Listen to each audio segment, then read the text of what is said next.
This year's NBA draft class has been quite intriguing to say the least. Maybe it didn't feature any generational talent like it did last year with college legend Zion Williamson, but there were still some really interesting names on that list. Probably most notably, LaMelo Ball. ESPN and Bleacher Report seem to really like his name, so I guess there's that. And you know what?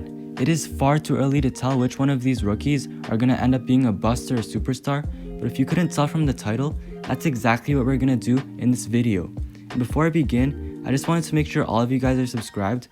I really want to grow this channel, and I promise you never want to miss a beat because my basketball opinion is always correct. And one more thing, you're gonna want to watch till the end because I got a very important message for all you NBA fans. Okay, so without further ado, let's begin.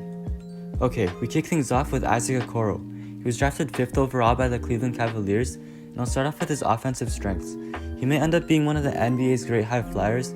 He's got so much athleticism and explosiveness. Maybe Isaac Okoro will be featured in a future dunk contest. Who knows? Like bro, his dunks are so ferocious. I've heard scouts say he was a future Kawhi 2.0, and one of the players he really looked up to was Kawhi Leonard. In result, Isaac Okoro has turned into one of the best defenders of his draft class. Standing at 6'7" with amazing lateral quickness is what makes Isaac Okoro such a great lockdown defender. I remember watching this guy play for Auburn. He has the ability to guard 1 through 4, and he can even shut down the best scorers. His main weakness though is definitely his shooting. Horrendous from beyond the arc and even as a free throw shooter, but other than that he looks good, and I really like him a lot for his defense. He's got a great chance at winning Defensive Player of the Year at some point in his career. His NBA comparison is Jimmy Butler. They've got similar measurements, and both play with intensity and passion on both sides of the floor. And now we got Tyrese Haliburton, and let me tell you, I'm very excited for this guy. I really believe in him in becoming a superstar. His offensive game has almost no weaknesses.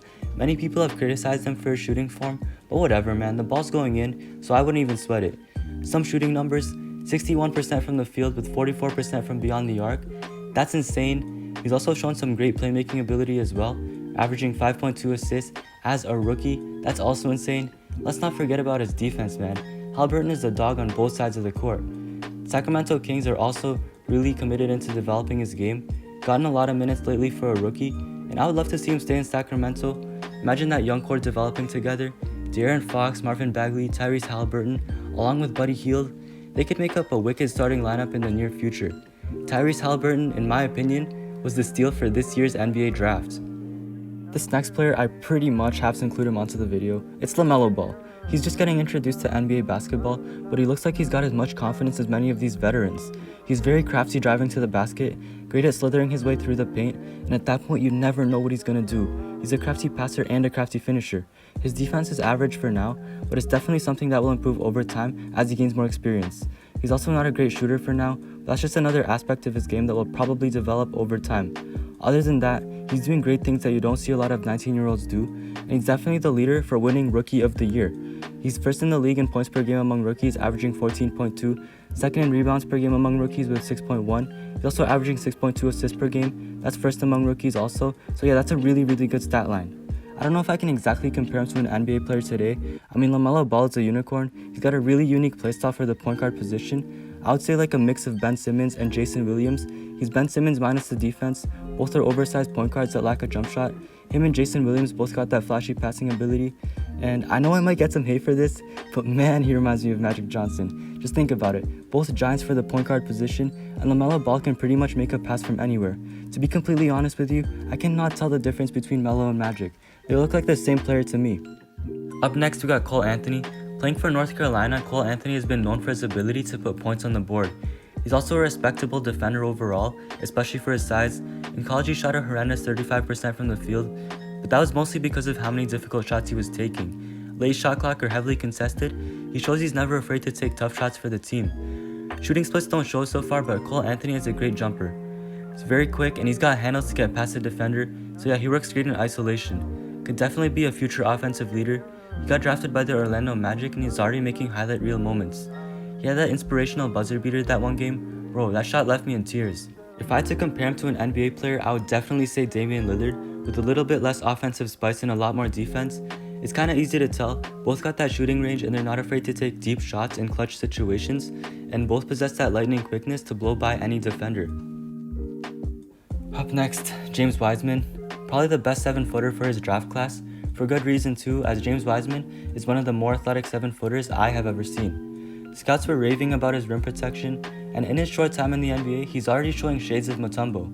I mean, did you see that wicked block he had against Ja Morant? James Wiseman, as many of y'all already know, was drafted by the Warriors, and after reading his scouting report, I found that his main weakness was his passing and his shooting. But honestly, he just needs to play his role in the center position, then those weaknesses don't really matter. His athleticism makes him a good rim runner and finisher, so yeah, if he can live up to the hype, then the Warriors might be a dynasty again, man. His NBA comparison is probably like Hassan Whiteside. Both amazing rim protectors, not really good shooters. They won't really lead an offense necessarily, but they'll do their job collecting boards, setting screens, and so on. Our next rookie is Tyrese Maxey, and coming out of Kentucky, Maxey was an offensive specialist who can score from all three levels. It's only been half a season and the NBA's already had a taste of his amazing scoring ability. Tyrese Maxey is a shooting guard, plays about 23 minutes a night, averaging 8.6 points. He even went off with 39 points against Denver Nuggets. I mean, that was amazing stuff, bro, inspirational. Tyrese Maxey also has great handles, making him a good shot creator, an amazing mid-range and floater game. He can be a high-energy player, generating offense for a team whenever. However, right now, Maxey is not the most efficient player, more specifically his three-pointer, averaging 27% from beyond the arc and only 50% true shooting. It's not very good. Another weakness has to be his effort on defense. He possesses great energy on offense, but his defense is quite lacking. This might sound crazy, but his NBA comparison I would say is a poor man's D Wade. Both are scoring guards who can create their own shot at ease, and both are quick and athletic. Neither of them are really great three-point shooters necessarily, and while Maxey isn't half the defender D Wade was, he certainly has the skills, energy, and physical attributes to become one. Now we got Anthony Edwards. We cannot forget about him, the first overall pick in this year's draft. This guy possesses great physicality, he's got strength and athleticism that look NBA ready. Incredible driving ability, he can really explode to the basket very well. He's made so many highlight reel plays playing for Georgia, but his main weakness is his lack of consistency. Sometimes he plays like a superstar, and then he would occasionally go on a stretch of games where he produced almost nothing. I'm also unsure about his motivation playing basketball. He made a controversial comment before the draft saying like he would have rather played another sport, I forget, but I think it was like that. I am surprised that Timberwolves picked him because these were the same problems that Andrew Wiggins had. We all know how he turned out, but again, Edwards is among the most explosive athletes in the NBA today.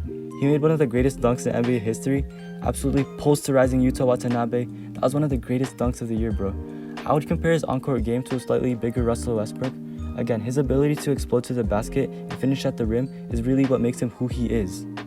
The final player on my cover is Peyton Pritchard. He's a tremendous passer and three-point shooter for the Boston Celtics. He did injure his knee in a game against the 76ers, started crying on HD cameras and people made fun of him for it.